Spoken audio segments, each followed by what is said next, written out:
otra palabra que termina en mismo, es una ideología.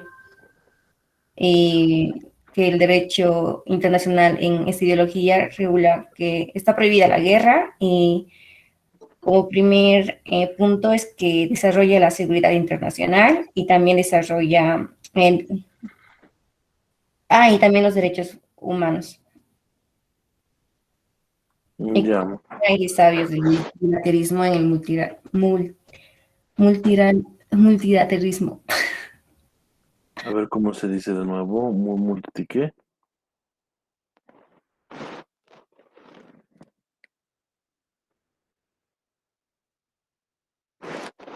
¿Cómo se dice? Multilaterismo, doctor. Multi. A ver, di Laterismo. conmigo. Multilateralismo. Multilateralismo. Ahora, multilateralismo. Multilateralismo. Ok. ¿Qué más quiere complementar alguien más?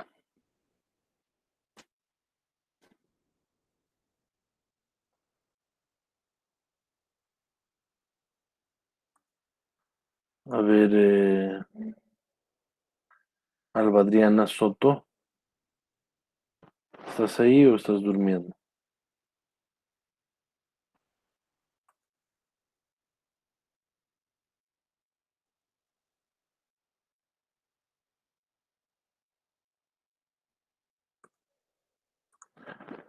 Creo que se ha dormido. A ver, Karen Diana Torrico.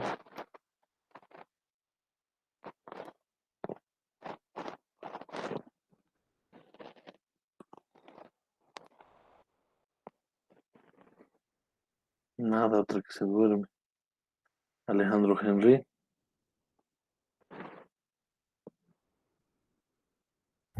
Aquí, doctor, Entonces, ¿cuáles son las dos grandes etapas del derecho internacional? el bilateralismo y multilateralismo, doctor. Bilateralismo y multilateralismo. ¿Y cómo se caracteriza cada una de estas etapas?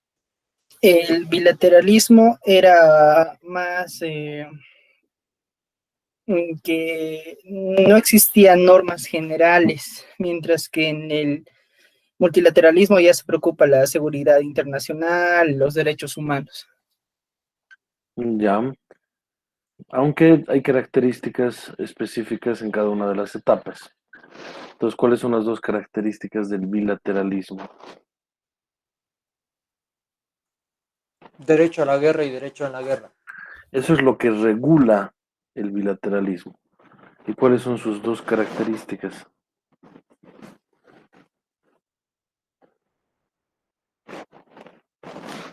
Doctor, que en el Adelante. bilateralismo no existen normas generales y Ya, no existen también instituciones generales. Y ya, en multilateralismo es todo lo contrario, que sí sí, existen normas generales ya, y sí existen instituciones. generales. Perfecto. A ver, comenzamos. El derecho internacional del bilateralismo fundamentalmente regula la guerra, mientras que el derecho internacional del multilateralismo la prohíbe.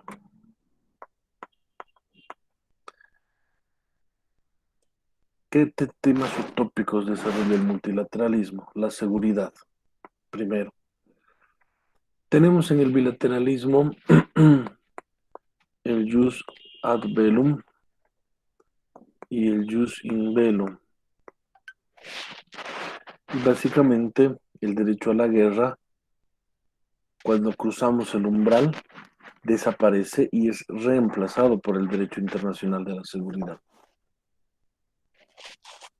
Después aparece el derecho internacional del desarrollo y después el derecho internacional de los derechos humanos. A ver, el derecho internacional de la seguridad es manejado hegemónicamente por el Consejo de Seguridad de las Naciones Unidas. ONU, su construcción interna y sus instituciones la vamos a ver más adelante. Lo que tienen que saber es que una de las partes de la ONU es el Consejo de Seguridad.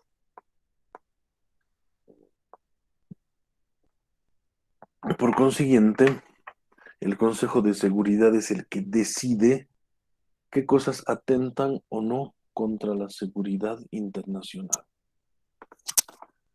A ver, pregunta. Ana Zulema, a ver. ¿Estás ahí o te has dormido? Buenos días, doctor. Buenos días. A ver, si una persona está con una espada caminando por la calle, ¿te parece peligroso o no te parece peligroso? Sí, me parece peligroso porque no es normal. ¿Qué no es normal? ¿El tipo o la actitud? La actitud que esté con una espada, digamos. Ya.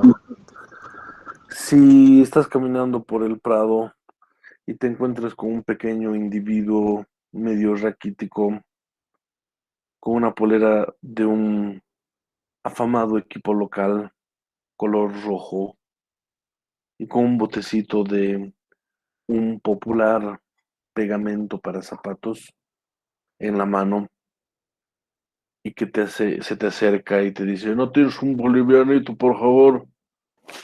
¿Te parece peligroso? Sí, a mí sí, sí me daría un poco de temor. Ya. ¿Por qué? Porque se está drogando, está con clefa, digamos, y uno cuando no está en sus cinco sentidos puede actuar de cualquier forma. Ya. Digamos, en otro contexto estás en la plaza principal y se te acerca un individuo relativamente alto,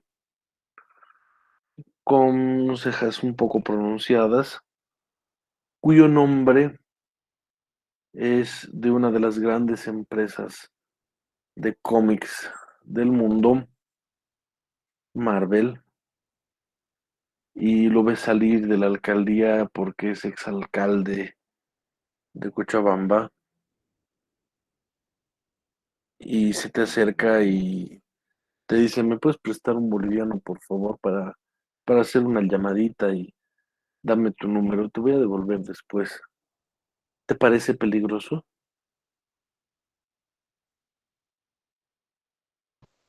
No, no me parecería peligroso. Pero con seguridad la gestión de este individuo como alcalde ha sido la más corrupta de los últimos 50 años de la alcaldía. Se ha debido robar más que todos los cleferos juntos del país. ¿Por qué no te parece peligroso? Quizás por la pinta. El aspecto, ¿no? Hace mucho la presencia. Ya. Por tanto, ahí hay una subjetividad para definir lo peligroso de lo no peligroso. ¿Eso está bien? ¿Qué dices? Sí, ¿Está bien? Entonces ser subjetivo al momento de definir qué es peligroso y qué no. sí, pero a veces no estamos en lo correcto, ¿no? Porque personas de buena presencia igual te asaltan. Entonces, como que, Claro. Y por ellas a veces te ayudan. sí. Bueno, ¿y te gustaría que un juez juzgue de acuerdo a la pinta? No, estaría mal. Ya. A ver, Juan Diego.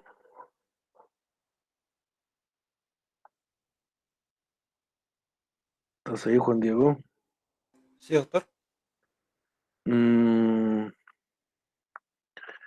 que un estado tenga armas nucleares es peligroso. No, doctor, no es peligroso. No es peligroso. No es como un mono con gilet. Am, no, si, a ver, si el Estado usa las armas como medio de defensa solamente, no me parece que sea peligroso. es como, no pienso que un arma sea por sí misma peligrosa, sino de acuerdo a quién la maneja. Entonces el alma no es peligrosa, el peligroso es el sujeto que la maneja. ¿Cómo defines cuando un sujeto es peligroso o no? ¿Cuando lo usa para la legítima defensa? ¿Eso tratas de decir? Si lo usa, bueno, si tiene intenciones, es que es muy difícil poder comprobar las intenciones de una persona, ¿no? No es como que solamente viéndola vas a poder determinar. Me parece que eso incluso es más psicológico. Y en Ya. el caso de un país, yo creo que se podría ver en la ideología que profesa, ¿no? Digamos, si es un país al estilo que tiene una religión radical tipo el Islam, pues ahí ya uno podría decir que puede haber muchas tendencias a que sea violento, ¿no? Y un país con muchas libertades como Estados Unidos, ¿no te parece peligroso? Como Estados Unidos. Bueno, es que Estados Unidos también ha tenido muchas intervenciones, ¿no? Eso le... Pero no tiene una religión radical. Sí, pero tiene en su... Tiene eh, algo malo, o sea, dentro de su libertad, podrá tener libertad interna, pero tienen lo que es del plan Marshall, ¿no? Que es altamente intervencionista y eso me parece que es totalmente contradictorio con la libertad que, que persiguen supuestamente, ¿no? Ya. Imagínate una sociedad compuesta por 10 personas. Si 9 de las personas tienen armas y una no tiene, esa persona sin armas puede sentirse en peligro. ¿Será posible? Sí, Independientemente de las motivaciones de las otras personas. No eh, conoce las motivaciones, solo sabe que poseen armas, todos menos esa persona. sí, doctor. Ya. Entonces, ¿tú piensas que la forma de equilibrar esto es que la 10ª persona tenga armas? Así se va a poder defender equitativamente con el resto. Sí, ¿Y qué te parece si ninguna tuviese armas? pues podrían defenderse con a puñetas. Claro, pero todos ya en igualdad de otras condiciones, no con armas. Exacto, sí. Ya. ¿Y es posible que mates a una persona a puñetazos? Es posible, Sí, claro. pero es más difícil, Ajá. ¿verdad? En cambio, con un arma, hasta sin querer la puedes matar. Pero a puñetazos no puedes decirle he matado sin querer queriendo, ¿no ve? Sí, Ya. es más difícil. Entonces, claro. Por tanto, alegar legítima defensa o protección es subjetivo. ¿Sabes cuál es el sistema el argumento de legítima defensa de Israel? Dice, basta que exista un arma nuclear que caiga en el centro de Israel para que todo el Estado desaparezca. Por consiguiente, la mejor defensa es el ataque. Y por tanto vamos a realizar ataques preventivos para mitigar todo escenario violento fronterizo. Eso es más o menos como si yo viera a un bilstermanista caminando por el Prado y voy a decir, Polilla, Polilla, y lo agarramos a golpes entre 5 personas porque decimos que es peligroso, solo por el hecho de tener su polerita del Bilster, ya lo prejuzgamos. Eso es exactamente lo mismo que hizo en su momento Cesare Lombroso en su teoría del delincuente nato. Es decir, una persona con características físicas específicas es delincuente per se, solo por existir. Por tanto, justificar una legítima defensa es complicado. Ahora, ¿por qué Estados Unidos tiene armas nucleares y no nos parece peligroso? ¿Por qué Francia tiene armas nucleares y no nos parece peligroso. Es más, cada año perfeccionan sus armas nucleares realizando pruebas nucleares en el océano, contaminando pues corrientes marinas y demás.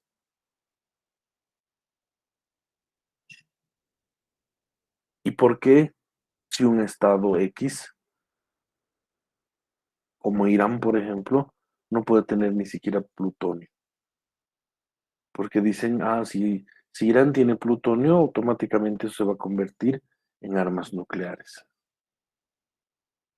Estados Unidos ha intervenido Irak el 2001, ha cerrado su intervención el 2011 y han muerto 2 millones de personas. ¿Por qué ha intervenido Estados Unidos Irak? Porque había un informe que años después se ha descubierto que era un informe inventado por los republicanos. Era un informe que decía que Irak tenía armas de destrucción masiva.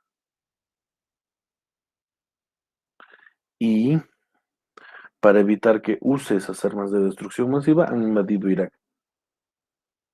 ¿Ustedes saben cuántas armas de destrucción masiva han encontrado en Irak? En 10 años de intervención, habiendo ejecutado a su presidente, que tampoco era la gran personificación de la honestidad, la verdad y de absolutamente nada. ¿Saben cuántas armas de destrucción masiva han encontrado los gringos? A ver, intenten adivinar.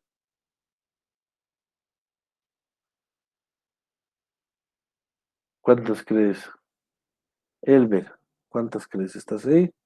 Ni una, doctor. 0. Ni un arma de destrucción masiva. En 10 años de intervención, con 2 millones de muertos. Y la justificación se ha demostrado años después que era mentira, que era inventada. ¿Qué podemos suponer entonces? Vamos a tener confianza en ese tipo de autoridades que definan subjetivamente qué transgrede y qué no transgrede a la seguridad internacional, qué es peligroso y qué no es peligroso. Eso es la seguridad internacional en el presente. Los elementos jurídicos que sustentan esto lo vamos a ver en el tema concreto y específico, pero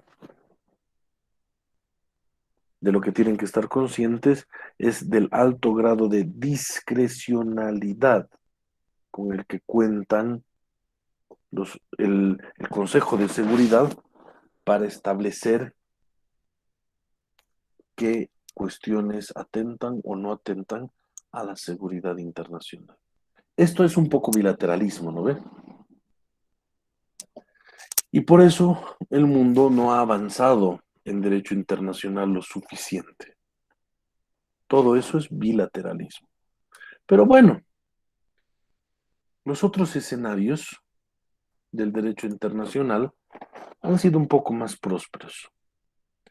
Hablemos del derecho internacional del desarrollo. El derecho internacional del desarrollo comienza con el debate en los años 50, concretamente en 1950. En este año, en la ciudad africana de Bandung, se reúnen prácticamente todos los países del sur del hemisferio, del sur del mundo, del hemisferio sur. Y básicamente se dan cuenta de que la mayoría de los países del mundo no tienen como tópico de interés a la seguridad. ¿Cuál es el tópico de interés para los países pobres? ¿Qué dice? ¿Qué creen?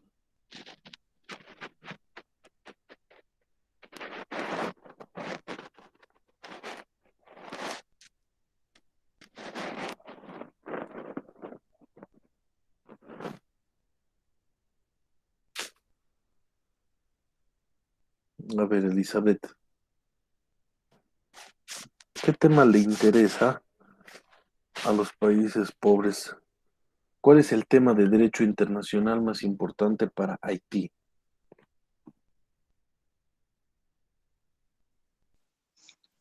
Buenos días, doctor. No sabría decirle la verdad, pero si es un país pobre, yo creo que es sumergir, crecer económicamente o convertirse en un país con- eh, que estable y también, bueno, normalmente siempre crecer económicamente. Mm, Por lo menos dejar de ser pobres, ¿no ve? Sí, doctor. Desarrollar, doctor. El desarrollo. Y es precisamente lo que proponen en Bandung. Proponen que el derecho internacional debe tener un giro y este giro debe pasar por establecer una modificación a la esencia del derecho internacional y dejar de ocuparse de la guerra. La seguridad sigue siendo un tema de guerra y ocuparse del desarrollo. Pero, ¿y qué es el desarrollo?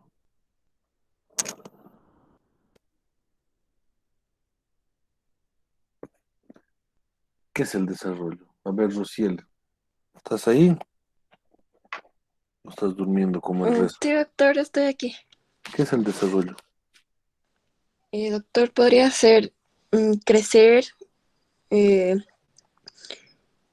mm, aumentar, doctor, tal vez generar un progreso. Ya, progreso. ¿Aumentar qué? Pero, ¿progresar en qué? ¿Crecer en qué? ¿Economía? Sí, doctor, económicamente más que todo podría ser. Ya, entonces los ricos son más desarrollados. ¿Eso tratas de decir? Se podría decir que sí, doctor.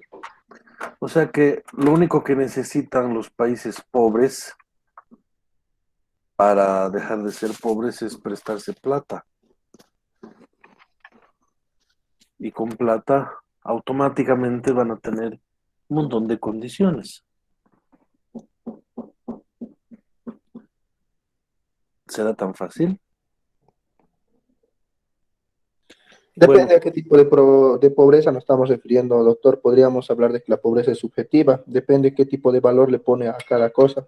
Puede ser valor de conocimiento y todo eso, puede ser una riqueza, puede ser valor económico, puede ser una riqueza. ¿Desde qué depende a qué tipo de riqueza nos estamos refiriendo, doctor? Doctor, en el es- caso del país de Haití, la anterior en el periódico estaba leyendo en el que dicen de que hace falta un gobierno que entre con buenas políticas para un buen desarrollo. sí, Creo solo que que el no ta- desarrollo es subjetivo. Doctor, Cecilia primero y después Juan Diego. El desarrollo, doctor, se tiene que dar en todos los ámbitos, no solamente, como indicó la compañera, en la forma económica, sino también en los órganos que tiene el Estado, en las personas que lo habitan, ¿no? Para llegar a algo perfecto. Sí, se tiene que dar en esos ámbitos, pero sigue siendo difícil de describir. A ver, Juan Diego, ¿qué es desarrollo? sí, doctor, yo concuerdo con Cecilia, pero considero que el concepto de desarrollo está siempre ligado a criterios históricos, ¿no? No hacer el mismo desarrollo que puede esperarse, digamos, en la antigua Grecia que en la actualidad. Y en ese sentido creo que está condicionado sobre todo por ámbitos económicos, ¿no? Digo, por la tecnología, por un sistema económico. A ver, Fabián. Es muy difícil negar que una gran parte del desarrollo siempre va a ir referido a lo que son las políticas necesarias para que un Estado pueda generar más dinero, ¿no? Porque si se parte desde una premisa de que con dinero se puede hacer muchas cosas, y bueno, no estoy refiriendo, como mencionó usted, simplemente realizar un préstamo y ya. El desarrollo también ya abarcaría, si bien, como digo, para la redundancia, el dinero es un punto bastante importante, también es mesurable en la calidad de vida que se miden los ciudadanos, em, el, el PIB, el aprovechamiento, de las empresas, cómo el Estado funciona para con su ciudadanía, el desarrollo incluso estético de la misma, del mismo país. Son varios factores que se pueden medir el desarrollo. Pero no podrías medir también por condiciones de educación, trabajo y salud. Sí, sí, claro que sí, pero eso igual de cierto modo implica un gasto económico, ¿no? Porque si tenemos en cuenta el caso de Bolivia, que se subvenciona una gran parte de la salud para la población, pues tendría que haber una mayor inversión estatal, aunque en lo personal esté en contra. En Bolivia no se subvenciona una gran parte del presupuesto del Estado. El Estado boliviano gasta más en comunicación estatal que en salud. Claro, pero Eh, es un porcentaje que es relativamente mayor en comparación a la región. Si no estoy mal, tenemos un 10 o 12, no estoy seguro de la cifra exacta, pero es un porcentaje relativamente alto en comparación de, por ejemplo, bueno, es un ejemplo que no me gusta mencionar, pero hay que mencionarlo, que es Cuba, que está con el 16%. sí, pero a ver,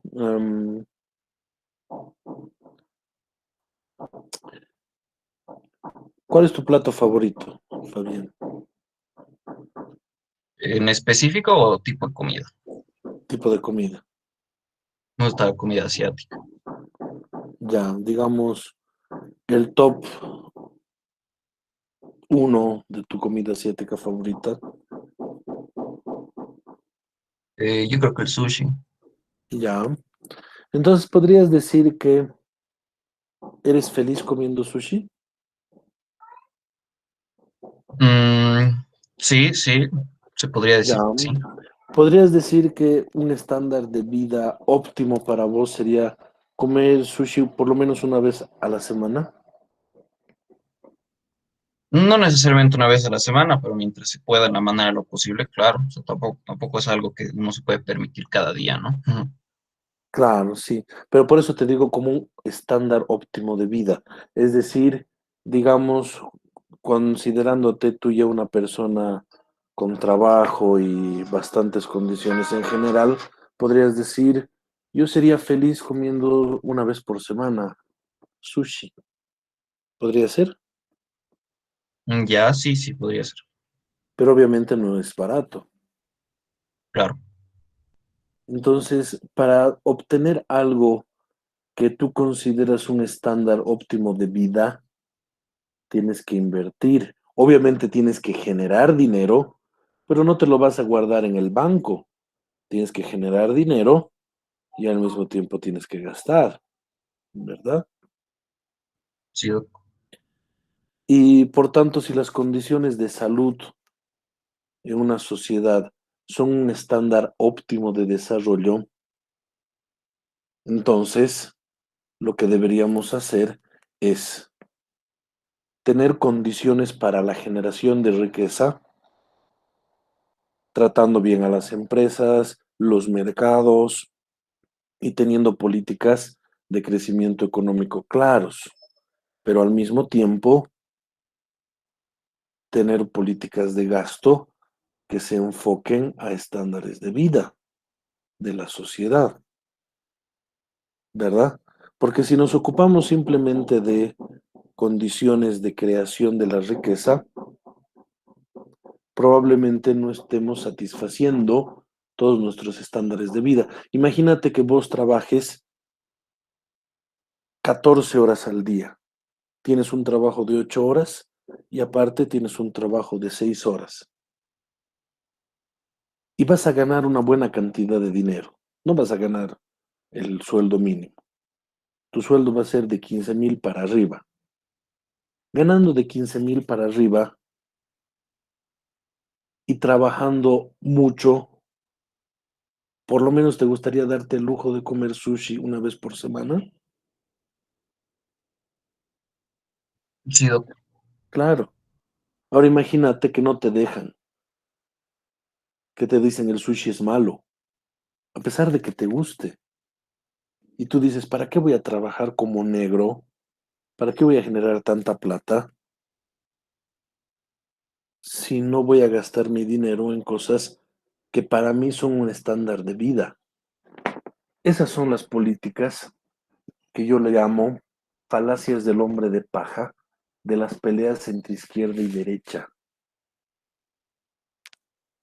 ¿Por qué? Porque hay gente que dice, yo no estoy de acuerdo con que se gaste tanto en salud.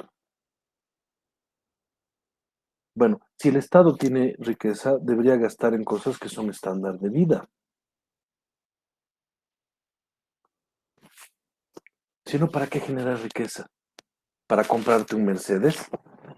¿Para que algunas personas tengan un estándar más? No tiene sentido lógico. Deberíamos estar en esta tierra para tener estándares de vida de acuerdo a lo que nosotros establecemos, pero para ser felices. Si no, ¿para qué vamos a rajarnos la vida trabajando?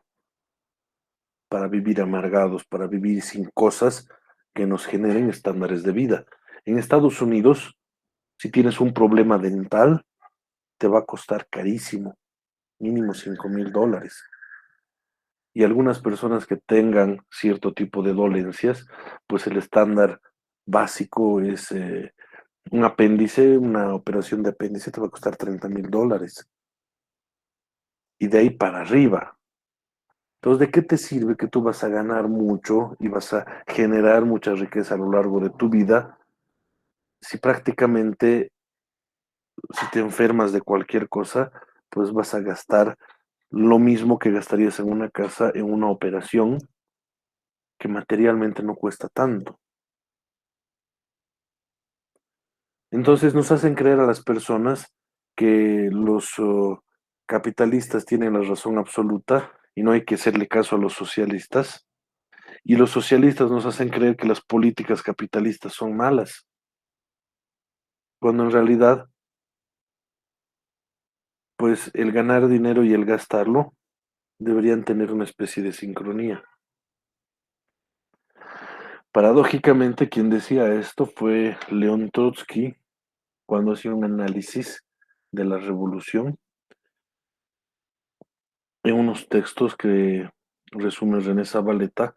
Él describe que existen las revoluciones burguesas y las revoluciones proletarias que tienen finalidades complementarias, paradójicamente. Quizás por eso Stalin lo mandó a matar. Y no estoy hablando de Trotsky, de los trotskos de la universidad. Ellos son Guillermo Loristas, aunque les decimos trotskos. Pero bueno, a ver, a pesar de todo lo que les estoy diciendo, definir desarrollo no es fácil. Algunos desarrollistas, uno de los más importantes es el presidente de la CEPAL, bueno, el que fue presidente de la CEPAL, Raúl Prebisch,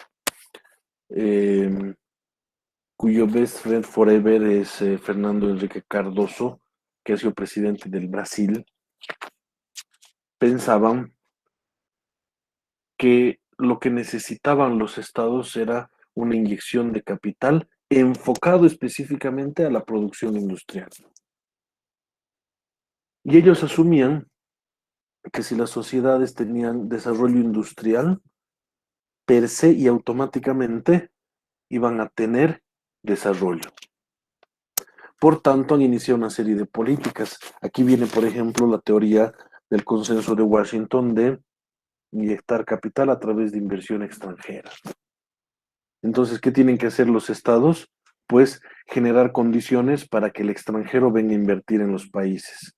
Menos impuestos, contratos más favorables, joint ventures y demás cosas.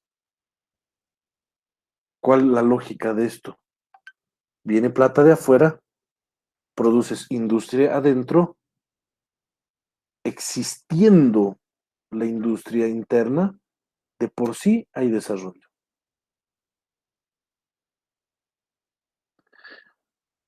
Y resulta que no es así. El Brasil, con más de 200 millones de personas, 150 están por debajo de la línea de la pobreza. Estados Unidos tiene estándares de salud bajísimos, estándar de educación bajísimos. Es un país desarrollado industrialmente, pero la macroeconomía le es favorable, pero no sé si las personas viven bien. Otros dicen el desarrollo es salud, educación y trabajo. Probablemente, pero no solamente, ¿no ve? Porque igual para tener salud, educación y trabajo hay que tener excedente. Entonces hay que preocuparse de generar el excedente. En consecuencia, nadie tiene la verdad absoluta. Absolutamente nadie. Y deberíamos pensar integralmente y no a través de la falacia del hombre de paja. Pero hay un término que usa el filósofo francés Jacques Derrida y dice, hay ciertos términos que se replantean, se reconfiguran, se resignifican con el tiempo. Y uno de estos elementos es el desarrollo. Así de simple. Ahora bien, si en 1950 no tenían concepto de desarrollo y ahora en el 2021 no tenemos, estamos medio jodidos. No existe un consenso sobre el concepto de desarrollo. Lo cierto es que a partir de 1950, la organización y la construcción de las Naciones Unidas ha cambiado. Y formalmente podemos encontrar que gracias a este giro que plantea la reunión de Bandung, nos encontramos con que ahora la ONU ha cambiado. Se han creado instancias de la ONU, algunas con el primer concepto de desarrollo, el desarrollista, como la CEPAL, Comisión Económica para América Latina y el Caribe. Otras instancias muy de desarrollo de corte social. Entonces hay instituciones de todo, o sea, muy de derecha y muy de izquierda y muy al centro. Y se han comenzado a crear fondos. UNICEF, por ejemplo, es el Fondo de las Naciones Unidas para la Infancia. Se crea la Comisión Económica para el Desarrollo. Se crea la Comisión de las Naciones Unidas para el Comercio y el Desarrollo. Entonces, varias de las instancias se van reformando. El Banco Mundial, de lo que tenía una oficina encaminada solo a la reconstitución o reconstrucción de Europa, pues crea 4 oficinas más para poder encargarse de los países en desarrollo. El Fondo Monetario Internacional cambia sus políticas. Y aquí, por ejemplo, aparece el concepto de deuda externa, porque aquí una de las políticas de las muchas es, les voy a prestar plata a los estados y como cuando los estados tienen plata, automáticamente hay desarrollo, entonces les voy a prestar plata.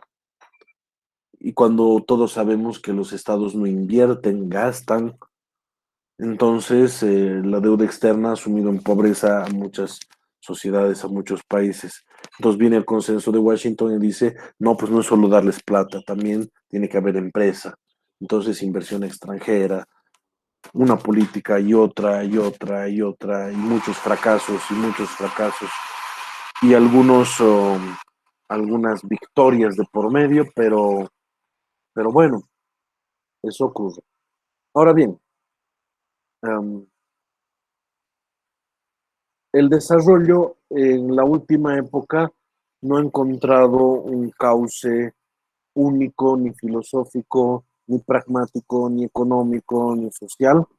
Así que las Naciones Unidas, desde el 2000 en adelante, con los Objetivos sobre Desarrollo del Milenio, que ahora se han convertido en ODS, Objetivos sobre Desarrollo Sostenible, como que el desarrollo se ha fusionado con derechos humanos o con ciertos estándares de derechos humanos. Así que parece que ese va a ser el cauce por el que el futuro los va a tratar a los derechos humanos, ¿no? Condiciones de derechos humanos se van a mezclar con salud, educación, no discriminación, igualdad y demás. Pero la historia del derecho internacional de los derechos humanos es una historia distinta. Los derechos humanos comienzan a debatirse. No sé si les he preguntado en la anterior clase, pero ¿de qué año es el primer tratado de derechos humanos de la historia? 1948, doctor. 1948. ¿Ese es el segundo?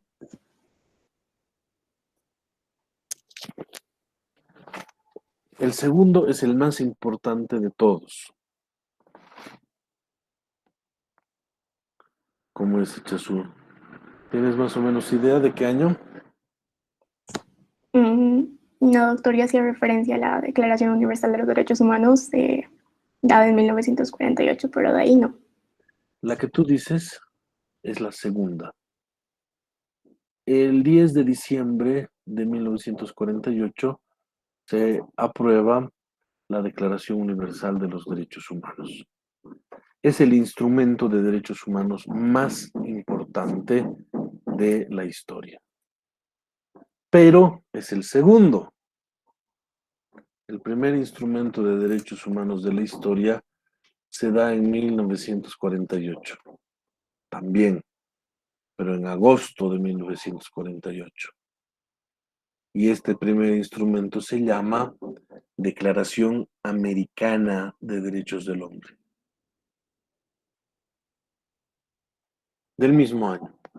Por consiguiente, no sería extraño poder decir que el 48 debería ser considerado como el año de los derechos humanos.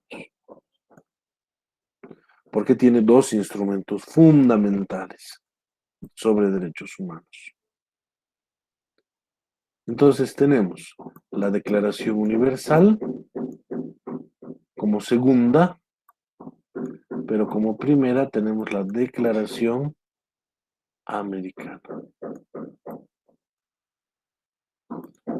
¿Estamos bien hasta aquí? Doctor, ¿puede por favor repetir la fecha exacta de la segunda?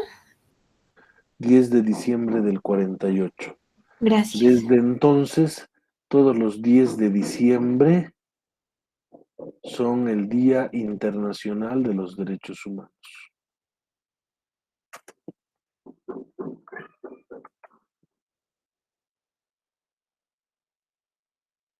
Lo vamos a googlear.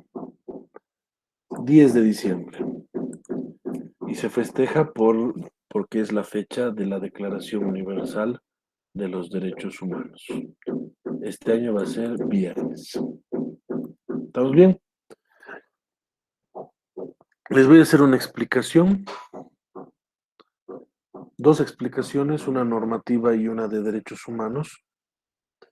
Y el próximo miércoles les voy a dejar una actividad asincrónica para que en el horario de clases la puedan resolver. Actividad puntuada. Continúo. Explicación de derechos humanos. ¿Por qué lo pongo a los derechos humanos en tercer lugar si el año de los derechos humanos es el 48 y pongo en segundo lugar al desarrollo cuyo año de planteamiento es 1950? Pues el desarrollo a partir del 50, paulatina y constantemente, ha ido calando en la construcción del derecho internacional. Pero los derechos humanos, si bien tienen su emisión el 48, pero recién a finales de los 60 comienzan a desarrollarse. ¿Por qué este atraso? Por una cosa fundamental, la Guerra Fría. La Guerra Fría, por si acaso, el ver la Guerra Fría no es una guerra que se haya dado en invierno. ¿Está bien? Yo sé que estabas pensando eso, pero no. A ver, Fabián, a ver, sí. Fabián, ¿qué es la Guerra Fría? Fue un conflicto más que todo diplomático de la posguerra entre el bloque de la Unión Soviética y los y Estados Unidos, ¿no? Más directo. Y los gringos. A ver, ¿quiénes ganan la guerra? Porque es posguerra, Segunda Guerra Mundial. Pero ¿quiénes ganan la guerra? Rusia, Estados Unidos, Francia, Inglaterra y China. Pero analicemos un poquito el contexto. Quien declara la guerra es con el rey de Inglaterra, el Carlos creo que se llamaba, Churchill, quien promueve la guerra. Entonces, Churchill, Inglaterra y Francia son los que liderizan la guerra contra la Alemania nazi, contra el eje, y ellos declaran la guerra y se hacen mierda. No hay otra forma de determinarlo. Alemania ocupa prácticamente el 60% de Francia, incluyendo París, de primeras, e Inglaterra estaba completamente sumida en el desastre y la destrucción. Los chinos, pues por su contexto de pelea con los japoneses, sí tenían otro contexto bélico, pero realmente la salvación para este lado de la historia es la decisión de Rusia y de Estados Unidos de participar de la guerra.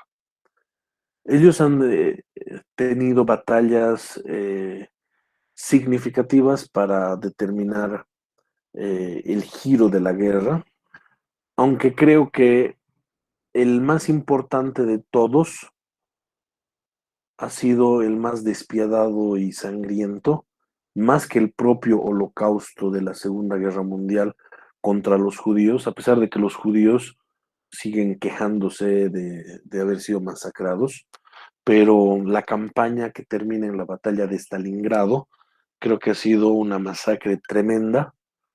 Los alemanes persiguen a los rusos, comienza el invierno. Esto, Elber, por ejemplo, por si acaso, esta guerra sí se ha dado en invierno, pero el invierno estaba por comenzar y la batalla estaba cerca de la frontera con Rusia y Stalin ordena el repliegue de las tropas hasta Stalingrado. Y los alemanes cojudos les persiguen. Pero ¿qué han hecho los rusos? Pues arrasar con todas sus ciudades en el camino. Eso ha hecho que el ejército alemán disminuya. Y cuando llegan a Stalingrado cansados de frío y de hambre, pues los han asesinado sistemáticamente. Cosa de que creo que el 5% de los soldados logra retornar.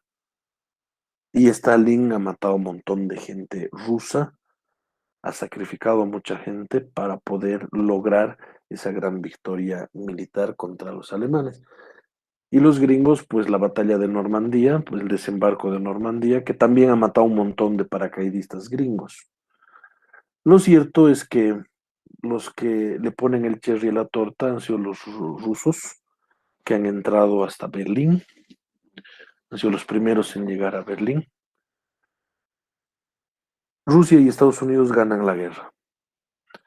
Y por tanto, como habían dicho nuestros queridos amigos Pinky y Cerebro, pues vamos a conquistar el mundo. Entonces los gringos querían conquistar el mundo y los rusos querían conquistar el mundo. Pero los dos eran ganadores, estaban en igualdad de condiciones. ¿Dónde comienza la Guerra Fría? En el Consejo de Seguridad. Y es una guerra fría porque es un conflicto diplomático, es una carrera en la que ambos quieren ganar en todo.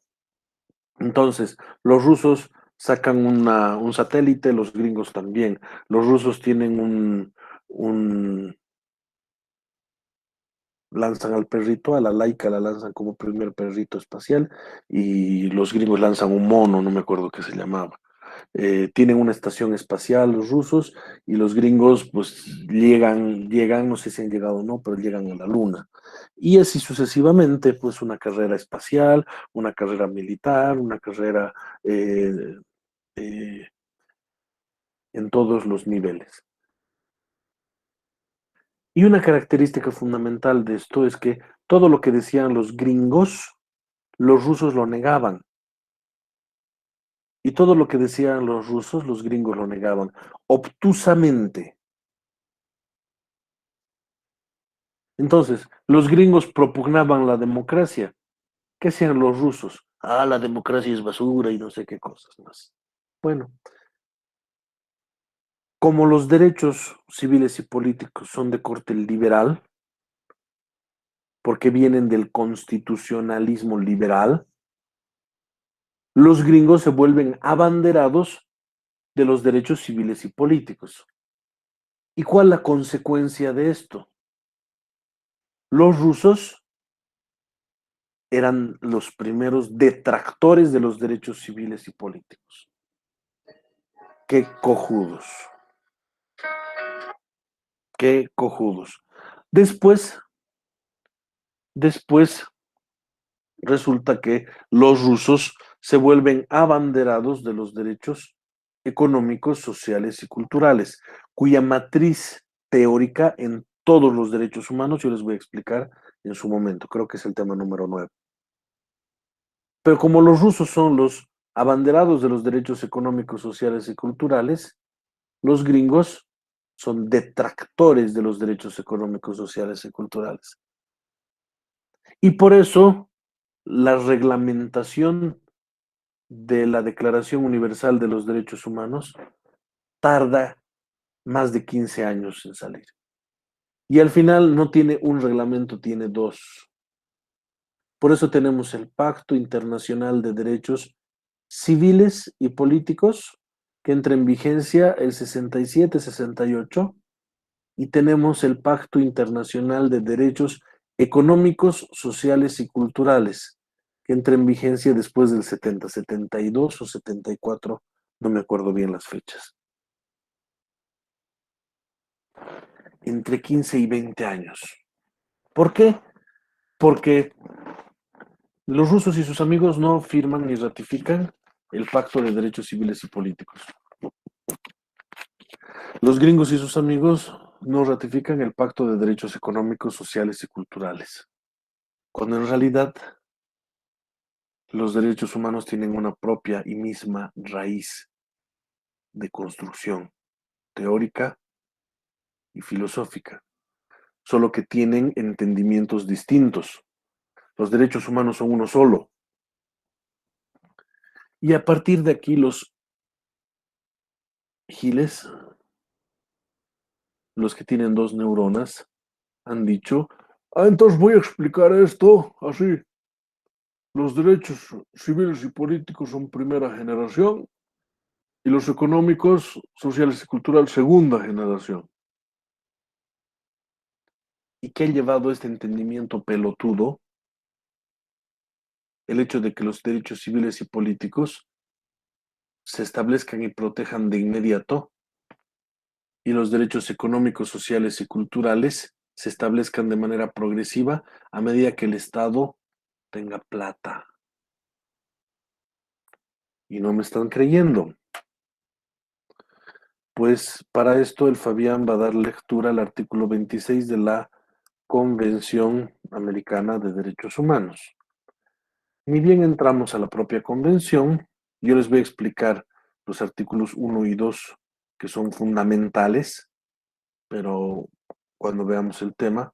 Pero a partir del artículo 3, capítulo 2, artículo 3, derechos civiles y políticos.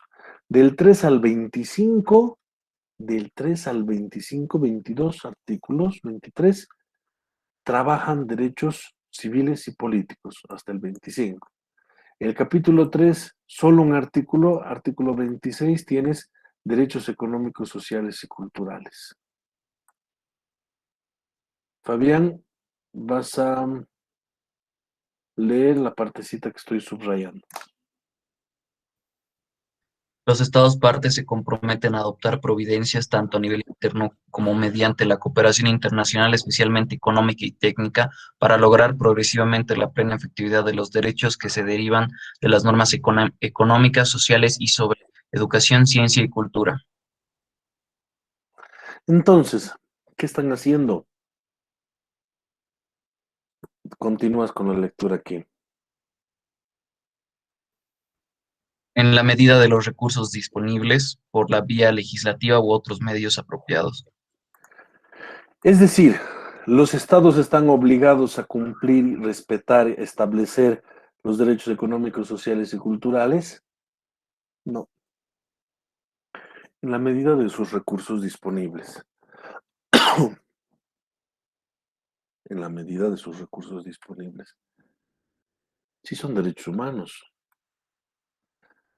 El entendimiento por generaciones de los derechos humanos es un entendimiento que nace o emerge de la pragmática política de la Guerra Fría, que desde la teoría de los derechos humanos no tiene ningún asidero. Derechos humanos son derechos humanos, punto.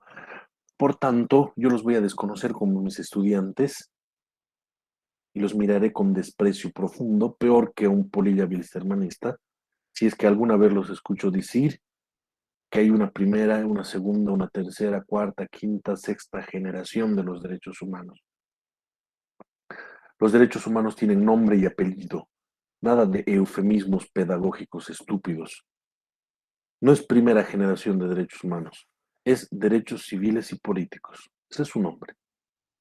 No es segunda generación de derechos humanos, es derechos económicos, sociales y culturales. Y así sucesivamente. Cada uno tiene su propia lógica y su propia construcción filosófica, que desde la teoría de los derechos humanos pues puede converger. ¿Está claro hasta aquí?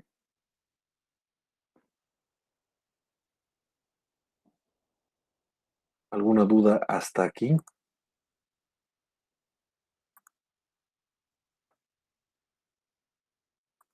Muy bien. Continúo.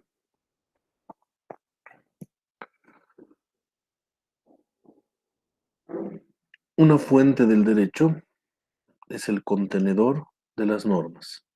Las normas son las que son obligatorias. ¿Está bien? El derecho internacional son autoobligaciones. Primera regla fundamental. El derecho internacional son autoobligaciones. Segunda regla fundamental. El principio más importante del derecho internacional es el principio de igualdad soberana de los estados. Igualdad soberana de los estados. ¿Qué quiere decir esto? A ver, la soberanía es un poder. ¿Está bien? Este poder no admite un poder igual. No admite un poder superior. Pero sí admite un poder inferior. ¿Está bien? La soberanía es un poder que no admite otro poder ni igual ni superior. Por tanto, el único poder que admite es el poder inferior. Si aplicamos esta regla pero de soberanía en las relaciones entre dos estados, pues sería imposible que esto se desarrolle. Por consiguiente, esta regla de soberanía que nosotros hemos estudiado en teoría política o teorías del Estado, solo es de soberanía interna. Pero si hablamos de soberanía en el plano internacional, debería funcionar así. La soberanía es un poder que no admite un poder superior, pero sí puede admitir un poder igual.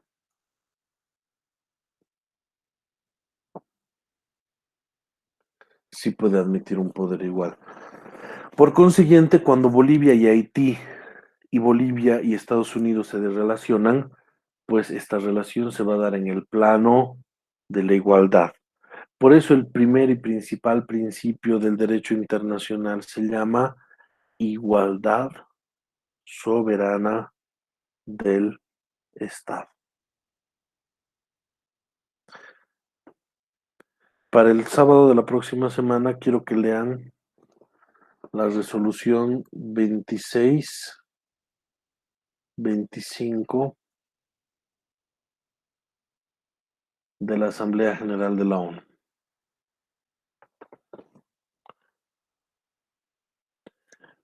Último detalle. Las fuentes del derecho son contenedores de normas. Las normas son lo importante. El tratado es una fuente del derecho, la costumbre es una fuente del derecho, pero la fuente más importante del derecho internacional es la costumbre, por si acaso. Entonces, en orden de importancia, costumbre, tratado, a veces la jurisprudencia. En derecho internacional, solo la jurisprudencia en materia de derechos humanos es jurisprudencia. Entonces, a veces la jurisprudencia. Y por último, los actos unilaterales. Estas fuentes del derecho las voy a desarrollar en el tema número 2, por si acaso. Pero por lo pronto deben conocerlas. Y hasta aquí el avance de hoy día. Preguntas. Dudas. Críticas. Llantos, quejas. Doctor, buenos días. Buenos Tengo días. una duda sobre cuando habló de soberanía, en- no le entendí bien cuándo es un poder igual, doctor. A ver, la soberanía no admite un poder superior y no admite un poder igual. Esta soberanía está en el plano interno. Pero si aplicas este concepto de soberanía en la relación Bolivia y Argentina, no va a funcionar. Por tanto, en el derecho internacional, la soberanía tampoco admite un poder superior. Sigue sin admitir un poder superior. ¿Pero en qué cambia? Que sí admite otro poder igual. ¿Qué quiere decir esto? Que en el derecho internacional, el poder de la soberanía de Bolivia conceptualmente es igual a la soberanía de Argentina, la misma que es igual a la de Estados Unidos. La soberanía de todos los países en derecho internacional es igual, la misma. No importa la condición económica, la extensión territorial, la población, nada. La soberanía de un Estado es igual a la soberanía de otro Estado. A eso se refiere. Y Está cuando bien. hablamos de relación internacional, que sería interestatal, ese inter quiere decir que entre iguales se relaciona. Está bien, doctor, muchas gracias. ¿Preguntas? Doctor, Adelante. yo quería preguntarle si tenía algún libro, al menos para consulta. Elber, ¿le puedes responder? Doctor, no le escuché la pregunta. El Juan Diego pregunta si hay un libro de la materia.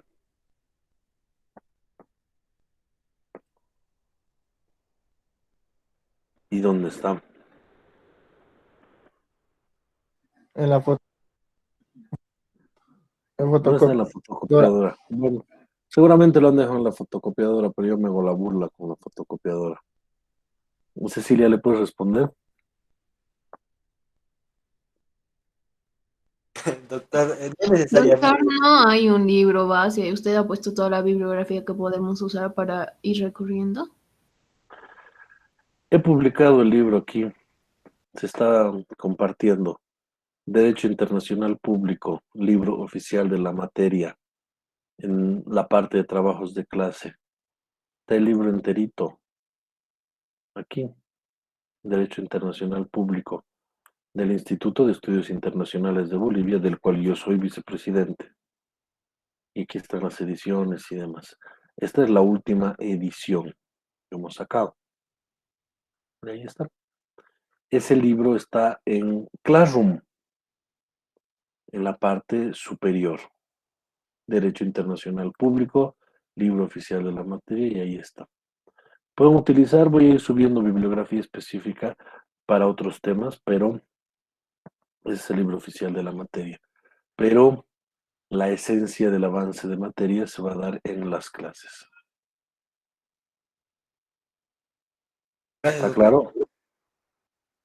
Bueno, señoritas, nos vemos la próxima semana. El miércoles dejo una actividad, así que no voy a mandar link, voy a subir la actividad a Classroom. Entiendo que todos ya deberían estar en Classroom, a pesar de que hay gente que sigue mandando solicitudes. Y el sábado nos vemos. Sean felices. Nos vemos el sábado. Doctor, disculpe. Adelante. He visto que manda link los días martes, doctor. ¿Pasa clases los martes, doctor? Es que me choca el horario. Alguna vez mando, pero es por error. El Classroom del celular a veces me manda a 2 o 3 grupos al mismo tiempo, pero es de otro grupo. Los horarios son los de clases nomás. Oye, gracias, doctor, por la aclaración. Hasta luego. ¿Listo?